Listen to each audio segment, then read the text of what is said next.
Hi, this is Dr. Cairns, and welcome to a brief lecture on how managing teams in conflict affects our Christian worldview and vice versa, where we apply Scripture to developing competencies in group processes, communication, conflict resolution, and leadership.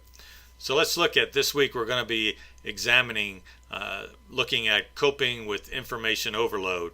And obviously, in today's day and age, even with the use of aggregators of information, we're bombarded daily and minute by minute with information.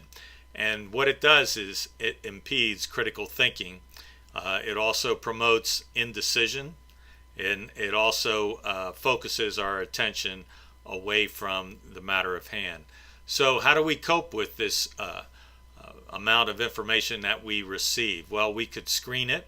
I mentioned aggregators. Those are good things for being able to distill massive amounts of information, and we can look and examine and say, okay, that's something I want to know more about.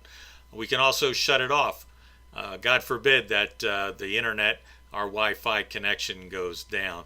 We can also specialize by looking for specific information, be selective in the information we allow, limit ourselves to when we take in information, not maybe the first thing in the morning and the last thing at night, and we narrow it down. So if we don't, it leads to defective group decision making and problem solving. So I'd like to play for you a brief video by David Kinnaman from the Barna Group. I don't know if you noticed it, but over the last 15 or 20 years, everything has sped up. So much information is now available to us, and it's all through these tiny screens that we carry with us everywhere. It almost begs the question, are we really present to the people and things that are happening around us when we're so married to our digital devices? More than half of millennials say they check their phones first thing in the morning and right before bed. Half of millennials say that their gadgets actually get in the way of the relationships.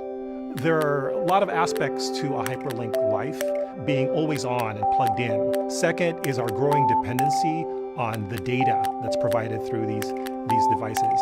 And finally, there's this appification of life. Basically what we mean is that there's now an app really for anything. We need a rest period from all the information that we're given to literally take a Sabbath from technology. So there you have it. Maybe we need a sabbatical. For in Philippians we find, for I want you to understand what really matters, so that you may live a pure, blameless life until the day of Christ's return. So let's focus on what really matters. Growing spiritually, living a life of integrity and meaning.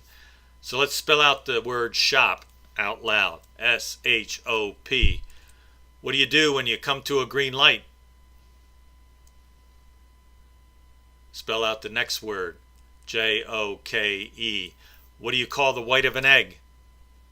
Well, if you answered stop and yolk, you were guilty of inferential error or uncritical thinking. And we all have this. Actually, inferences are one of the ways we process a lot of information. However, connected with that, sometimes we make an error in judgment. And so in 1 Thessalonians 5:21, we find, test everything, hold fast to what is good, and don't judge by appearances, but judge with right judgment. These things can impede our judgment as well as affect our relationships and living a life of integrity and meaning. So growing spiritually, living a life of integrity and meaning, how can I improve and have effective decision making and problem solving? Well, the formula for that is simple. Gather information plus evaluate that information, and you'll result in effective decision making and problem solving. I have listed a little picture there on the left of people panning for gold. And this is one of the aspects that I like in terms of gathering information, that you take in more information than perhaps you need to make the decisions, but you're looking for those gold nuggets within all that information. So you need details, but then you need to focus on what is most important. And you do that by thinking about it and processing it until that light bulb goes off. So if any of you lacks wisdom, you should ask God, who gives it generously to all without finding fault, and it will be given to you. God is no respecter of persons. we can make sure that we receive the wisdom that we need if we ask. And it's also evident in some practical application of how we process information. So next, group polarization effect. What is this? Well, it's people will make more extreme decisions in a group setting. And this can also be dependent upon the size of the group. Perhaps the larger the group, the more risk would be taken. With a smaller group, you may have the ability for more caution. So let's look at what are the impact of two things going on. One is something called persuasive arguments theory. And what this is that when we hear others, we have an opinion about something, and then when we hear others that may have the same opinion of us or as us, we tend to think, well, then our opinion must be right. So when someone shares our opinion, we have increased confidence.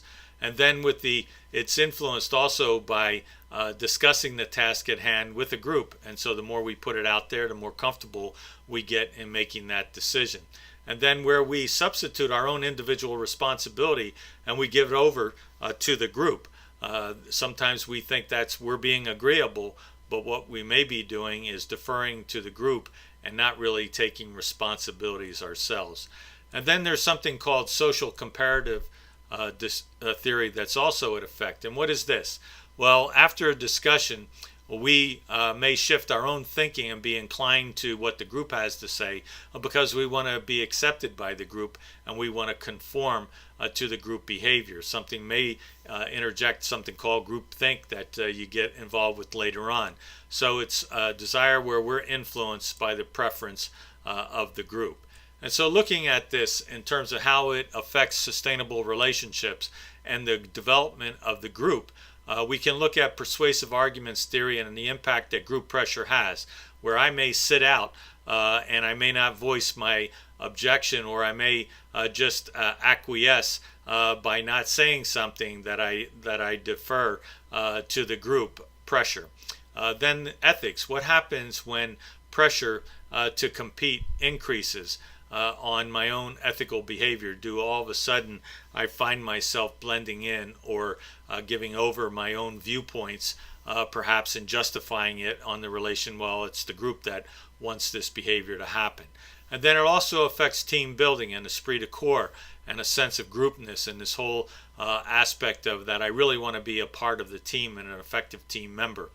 And then eventually the effects of competition amongst the individual members, where I see others as adversaries. It can have an impact on, do I take more risk, or do I want to try to norm, or am I guilty of caution?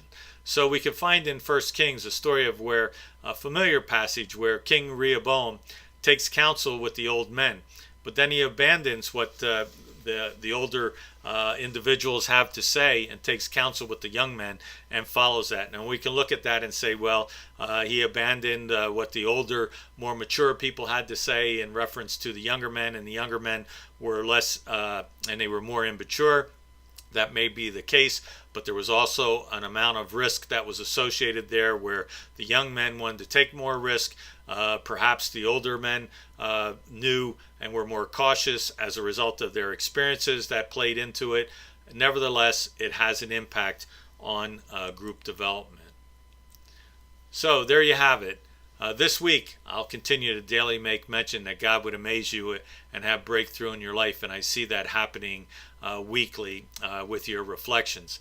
This week, have fun with the 12 Spies case analysis, and then read chapters 7 and 8. Make sure you complete the quiz, and then looking ahead to week 8, the 12 Angry Men case study. Remember, I have virtual office hours every week from noon to 1. Should you need to talk to me face-to-face or like to talk to me from face-to-face, you can also reach me on my cell, text me, email me, whatever mode you'd like to use. Please let me know. Remember, the virtual classroom never sleeps. I do take naps occasionally. I'll see you in the virtual classroom.